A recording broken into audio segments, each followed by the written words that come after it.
रहिला, बूट, हरिमंथ, सकल प्रिय, वाजी भक्ष्य, कडलई, चणया, छोला, हरभरा या फिर चना। नमस्कार, मैं हूं अनिल कौशिक। आप देख रहे हैं अध्यात्म आयुर्वेद विद अनिल। अनाज सीरीज का यह दूसरा अध्याय है। आज हम बात करने वाले हैं चने के बारे में। जानेंगे कितना महत्वपूर्ण है यह चना अध्यात्म और आयुर्वेद की दृष्टि से, कितना हमारे लिए यह स्वास्थ्य में फायदेमंद है और कितना इसका धार्मिक मूल्य है। मूंग के बारे में हम इससे पिछले अध्याय में बात कर चुके हैं। अगर आपने वह वीडियो नहीं देखा है तो लिंक मैंने डिस्क्रिप्शन और आई बटन दोनों जगह दे दिया है। चना मुख्यतः दो प्रकार का पाया जाता है। एक तो काबुली चना जो सफ़ेद कलर का और थोड़ा बड़े साइज का होता है, और दूसरा काला चना या फिर देसी चना। जब चना कच्चा होता है यानी जब खेत में उसका छोटा सा पौधा होता है, उसे बूटा कहा जाता है। चने के कई सारे बूटे लेकर उन्हें भून कर खाया जाता है, जो कि स्वास्थ्य के लिए बहुत ही लाभदायक है। उसके बूटे में छोटी छोटी टाट लगती हैं, छोटे छोटे दानों के ऊपर कवरिंग होती है। जब उस टाट को खोलते हैं तो उसके अंदर फिर चने का दाना मिलता है।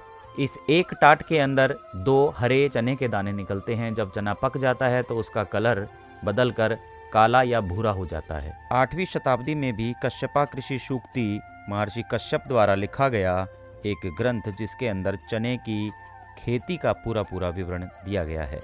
आईने अकबरी 1590 ईस्वी में भी काबुली चने का जिक्र मिलता है। वट सावित्री व्रत, शनि जयंती और गुरुवार को भी काले चने का काफी बड़ा महत्व माना जाता है। नवग्रह शांति पूजा में भी चने का विशेष महत्व है। भगवान श्री हनुमान जी को बूंदी के लड्डू के साथ साथ चने और गुड़ का भोग भी अति प्रिय है। इसी प्रकार भगवान विष्णु को भी और शनिदेव महाराज को भी और माँ संतोषी माता को भी गुड़ और चने का भोग अति प्रिय है। और नवरात्रि में भी आखिरी नवरात्रि के दिन, जिस दिन कढ़ाई होती है, उस दिन कन्या भोज किया जाता है। उसके मुख्य आहार में भी काला चना अनिवार्य रूप से शामिल होता है। गुड़ चने के भोग से संबंध में एक कथा भी है। कहा जाता है कि एक बार देवर्षि नारद भगवान विष्णु से आत्मा का ज्ञान प्राप्त करने के लिए उनके द्वार पर पहुंचे। उनसे विनय किया, परंतु भगवान विष्णु ने उन्हें पहले इस ज्ञान के योग्य बनने की बात कही। परंतु इसके पश्चात भी भगवान विष्णु ने उन्हें आत्मा का ज्ञान प्रदान नहीं किया। तब नारद जी धरती की ओर चल पड़े। उन्हें धरती लोक पर एक मंदिर दिखाई पड़ा, जहां उन्होंने साक्षात विष्णु जी को बैठे हुए देखा। उन्होंने देखा कि एक महिला अपने हाथों से भगवान विष्णु को कुछ खिला रही है। उन्होंने पूछा, हे माता, आप नारायण को कौन सी ऐसी दिव्य सामग्री खिला रहे हैं कि वो इतना प्रेम से ग्रहण कर रहे हैं? महिला ने नारद जी से कहा, उसने भगवान को गुड़ चने का भोग लगाया है। इसके बाद नारद जी धरती पर रहकर जप तप और व्रत करने लगे। उन्होंने भगवान विष्णु की पूजा की और गुड़ चने का भोग लगाया। साथ ही लोगों में गुड़ चने का प्रसाद बांटा। नारद जी की भक्ति से प्रसन्न होकर एक दिन नारायण प्रकट हुए। उन्होंने आत्मा का ज्ञान दिया और वहीं उस महिला को भी वैकुंठ धाम की प्राप्ति हुई। भगवान विष्णु नारद से बोले, सच्ची भक्ति वाला व्यक्ति ही ज्ञान का अधिकारी होता है।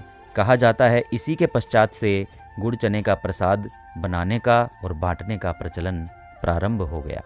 ऋषि मुनियों से लेकर भक्त भी अपने इष्ट को गुड़ और चने का प्रसाद चढ़ाकर उनका आशीर्वाद प्राप्त करते हैं।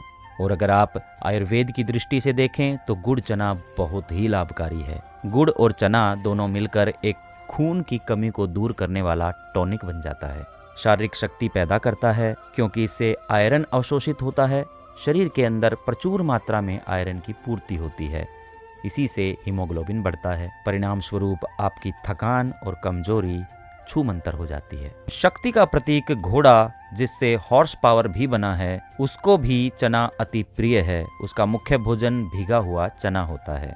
इसी से आप अंदाजा लगा सकते हैं कि चने में कितनी ताकत है।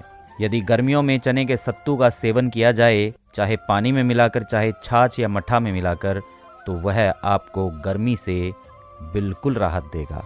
आपको लू लगने से बचाएगा। गर्मी से होने वाली कमजोरी में भी आपको पूरी तरह मदद करेगा।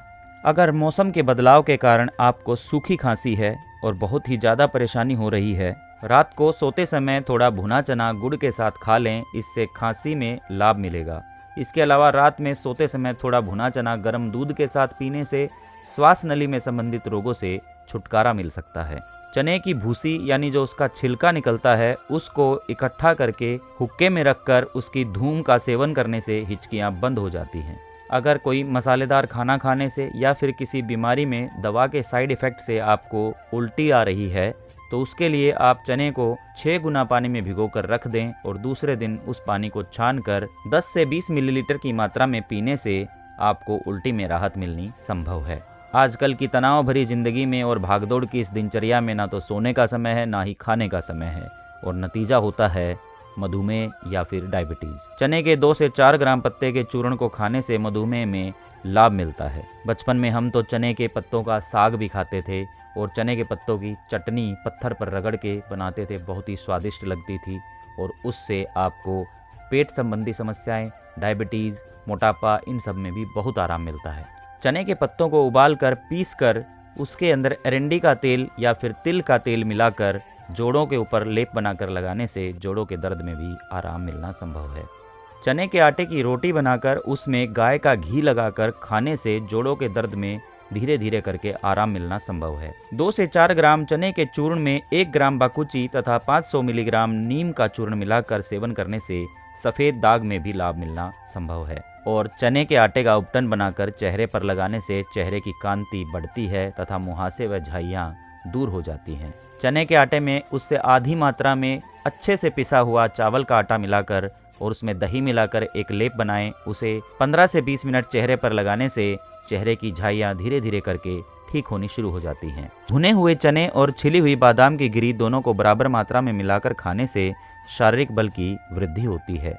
एक रिसर्च के अनुसार इसमें अफोडिसियाक गुण पाया जाता है जो कि अंदरूनी कमजोरी को दूर करने के लिए और फर्टिलिटी को बढ़ाने में मदद करता है। चने का नियमित सेवन करने से आपका कोलेस्ट्रॉल का लेवल भी नहीं बढ़ता, वो एक संतुलित मात्रा में रहता है, इसलिए यह हृदय के लिए भी बहुत ही लाभकारी है। अगर दैनिक कार्यों के दौरान सुस्ती या थकान महसूस होती है तो काले चने का सेवन आपके लिए बहुत ही फायदेमंद हो सकता है, क्योंकि आयुर्वेद के अनुसार इसमें बल्य का गुण पाया जाता है, जिससे चना शरीर में तुरंत ऊर्जा प्रदान करता है और सुस्ती और थकान को दूर करने में मदद करता है। भुने हुए चने से लीवर संबंधी समस्याएं भी दूर होती हैं, यानी यह पाचन में भी बहुत लाभकारी है। चने में कैल्शियम बहुत ही अधिक मात्रा में होता है, इसलिए यह हड्डियों के लिए भी बहुत ही लाभदायक है। भीगे चने के स्प्राउट्स बना के खाने से आपको बहुत ही फायदा मिलना संभव है। इसमें विटामिन B12 की मात्रा और प्रोटीन की मात्रा बढ़ जाती है। अंकुरित करके खाया हुआ चना आपको डाइजेशन में भी मदद करता है। अनेक लाभों के साथ साथ चने खाने के कुछ नुकसान भी हैं, इसीलिए अगर किसी को गैस की ज़्यादा समस्या रहती है, गैस्ट्रोइंटेस्टाइनल इश्यूज हैं यानी बड़ी आंत में सूजन है, या फिर किसी भी प्रकार का पेट को फूलने की बीमारी है, तो आपको चने के सेवन से थोड़ा बचना चाहिए, क्योंकि इसमें फाइबर बहुत ही अधिक मात्रा में होता है, तो यह आपकी गैस की समस्या को बढ़ा सकता है। कुछ लोगों को चना सहित कई प्रकार की प्रोटीन वाली फलियों से एलर्जी होती है, इसीलिए उन्हें खुजली या उल्टी जैसी या फिर एलर्जी या राइनाइटिस जैसी समस्याएं हो सकती हैं, इसलिए चने से उन्हें बचना चाहिए। इसी के साथ मैं चलता हूं, आपसे फिर मिलूंगा इसी प्रकार के किसी और रोचक वीडियो के साथ और फिर से चर्चा करेंगे किसी दूसरे चमत्कारी अनाज के बारे में। आपको अगर वीडियो पसंद आया है तो आप मुझे सब्सक्राइब कर सकते हैं, लाइक और शेयर करके अपना सपोर्ट कर सकते हैं। अगर कोई सुझाव है तो आप कमेंट बॉक्स में लिख सकते हैं। धन्यवाद।